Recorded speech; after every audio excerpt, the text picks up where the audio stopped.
اور مگر گاہے بگاہے مسلمانوں کے خلاف سازشیں رچتا رہتا تھا۔ سلطان محمد کے تخت نشین ہوتے ہی ایک شخص جو خود کو بایزید یلدرم کا پوتا کہتا تھا اس کو بغاوت پر اکسایا، اور پھر سلطان محمد نے اس کی سرکشی کا جواب قسطنطنیہ پر حملے کی صورت میں دیا۔ اس حملے سے قبل سلطان محمد ثانی ضروری اقدامات و اصلاحات و تیاریاں کرنا اس نے شروع کر دیں۔ فوج کے ایک کثیر تعداد جمع کی اور انہیں سخت سے سخت جنگی بنیادوں پر تیاریاں کروائی گئیں، اور ان کی تربیت میں کوئی کمی نہ چھوڑی گئی، کیونکہ قسطنطنیہ کے تینوں اطراف پانی تھا، اس لیے بحری بیڑوں کو بڑی مشکل سے ان مضبوط اور مستحکم بنیادوں پر تیار کیا گیا تھا۔ اس کے علاوہ مسلمانوں نے ہنگری سے توپ بنانے والے ایک کاریگر کو بلا کر اس کی خدمات حاصل کی اور نہایت بڑی بڑی توپیں تیار کروائیں۔ آبنائے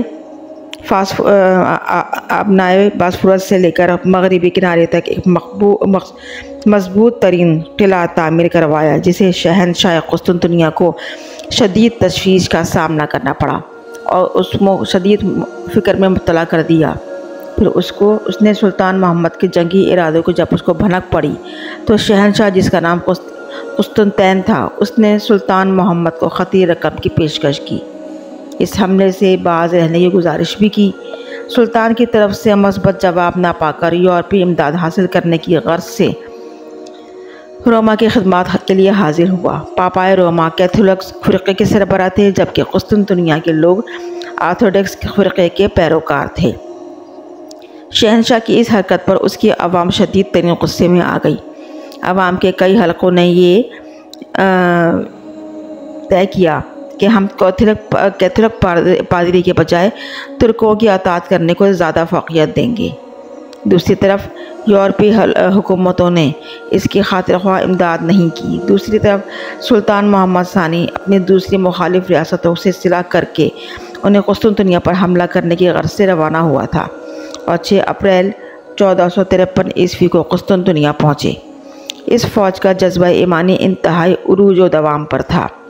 سلطان اور اس کی فوج ادرنا سے یہ عزم لے کر نکلے کہ یا تو قسطنطنیہ فتح کریں گے یا قسطنطنیہ میں ہی ہماری قبریں بنیں گی۔ پھر عسکری حکمت عملی کے تحت لشکروں کو مختلف یونٹس میں بانٹ دیا گیا اور پورے شہر کا محاصرہ کر لیا گیا۔ شہر کے اطراف بڑی بڑی توپیں لگا دی گئیں جو ہر لمحہ آگ کے گولے برسانے کو بالکل تیار تھیں۔ دوسری جانب اہل قسطنطنیہ نے بھی اپنے بچاؤ کے لیے تمام حفاظتی اقدامات کر لیے تھے۔ سخت ترین محاصرے کے باوجود قسطنطنیہ کو یورپ سے برابر امداد مل رہی تھی، جس کا سب سے بڑا جو راستہ تھا وہ زیری شاخ تھی، جس کو گولڈن ہارن بھی کہا جاتا تھا۔ یہ ایک ایسی سخت ترین تنگ خلیج ہے جہاں پر عثمانیوں کی پہنچ نہ ہوئی پائی تھی۔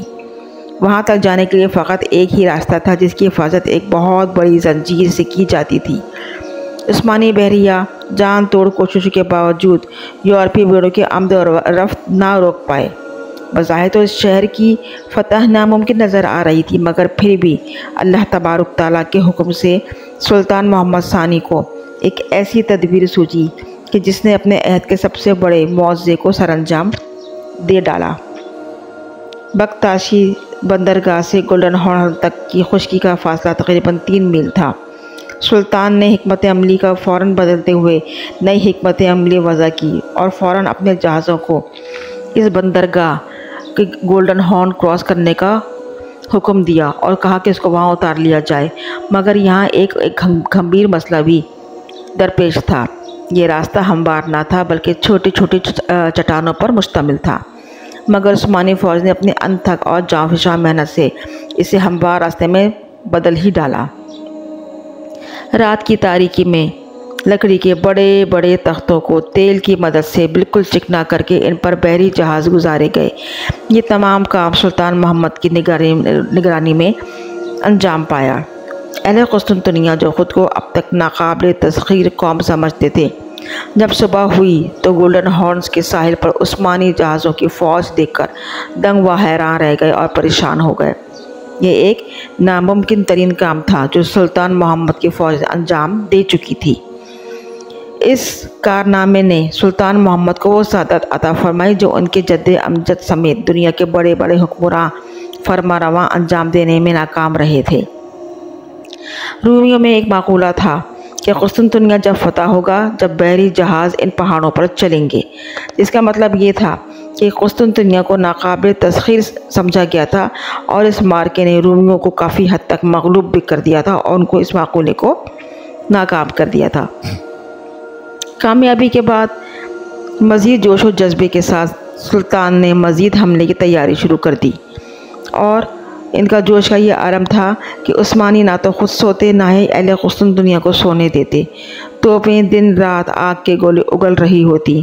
بالآخر سلطان محمد نے اس شہر پر حملے کا منصوبہ تیار کیا اور اپنے لشکر کے مختصر سے خطاب بھی فرمایا کہ ہو سکتا ہے کہ رسول پاک صلی اللہ علیہ وآلہ وسلم نے جس بہترین لشکر کی پیشن گوئی فرمائی تھی وہ ہم ہی ہوں۔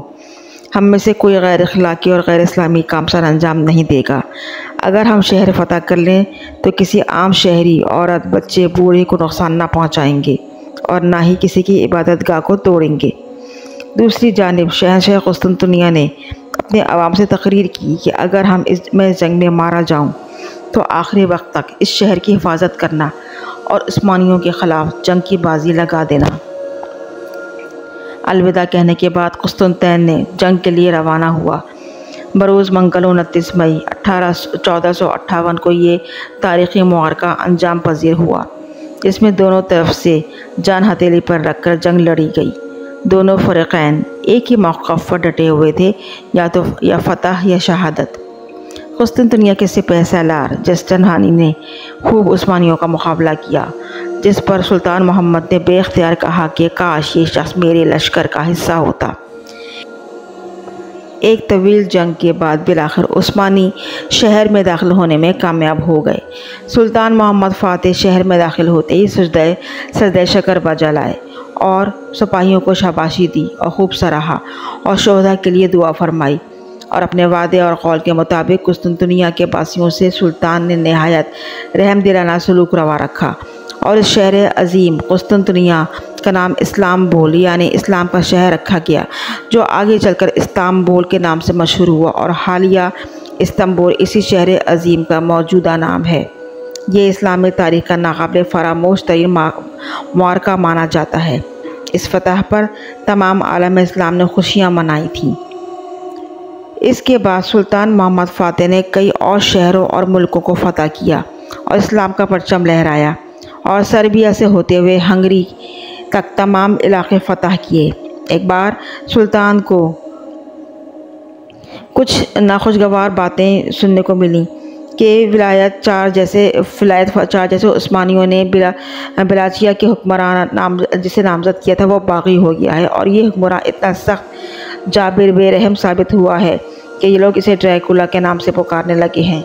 اس کی ظالمانہ سفاکیت کی وجہ سے اس نے بلغاریہ کے 20,000 لوگ اغوا کیے اور انہیں انتہائی بے دردی سے قتل کر کے میخوں میں ٹھکوا دیا تھا۔ سلطان محمد فاتح نے کس طرح اس ڈریکولا کے کام کو بھی انجام دیا اور کس طرح اس کا نام ختم کیا، اس ٹاپک کے لیے بھی ایک الگ ویڈیو درکار ہے، اور انشاءاللہ اس ٹاپک کو بھی کور کریں گے انشاءاللہ۔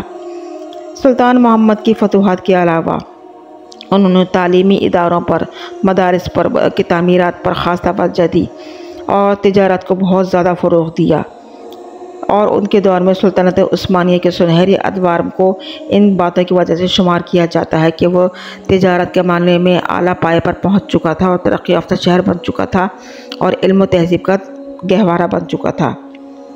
آپ 3 مئی 1481 عیسوی کو دار فانی سے کوچ کر گئے۔ سلطان محمد فاتح اعظم کی تدفین قسطنطنیہ میں ہی ہوئی۔ یہ تھی اس عظیم فاتح اعظم کی کہانی کہ جس کے لشکر کے بارے میں حضور پاک صلی اللہ علیہ وآلہ وسلم نے خود پیشن گوئی فرمائی تھی۔ امید ہے ویڈیو پسند آئے گی۔ ویڈیو پسند آئے تو شکریہ کا موقع ضرور کریں، لائک سبسکرائب ضرور کیجیے گا۔ شکریہ، جزاک اللہ۔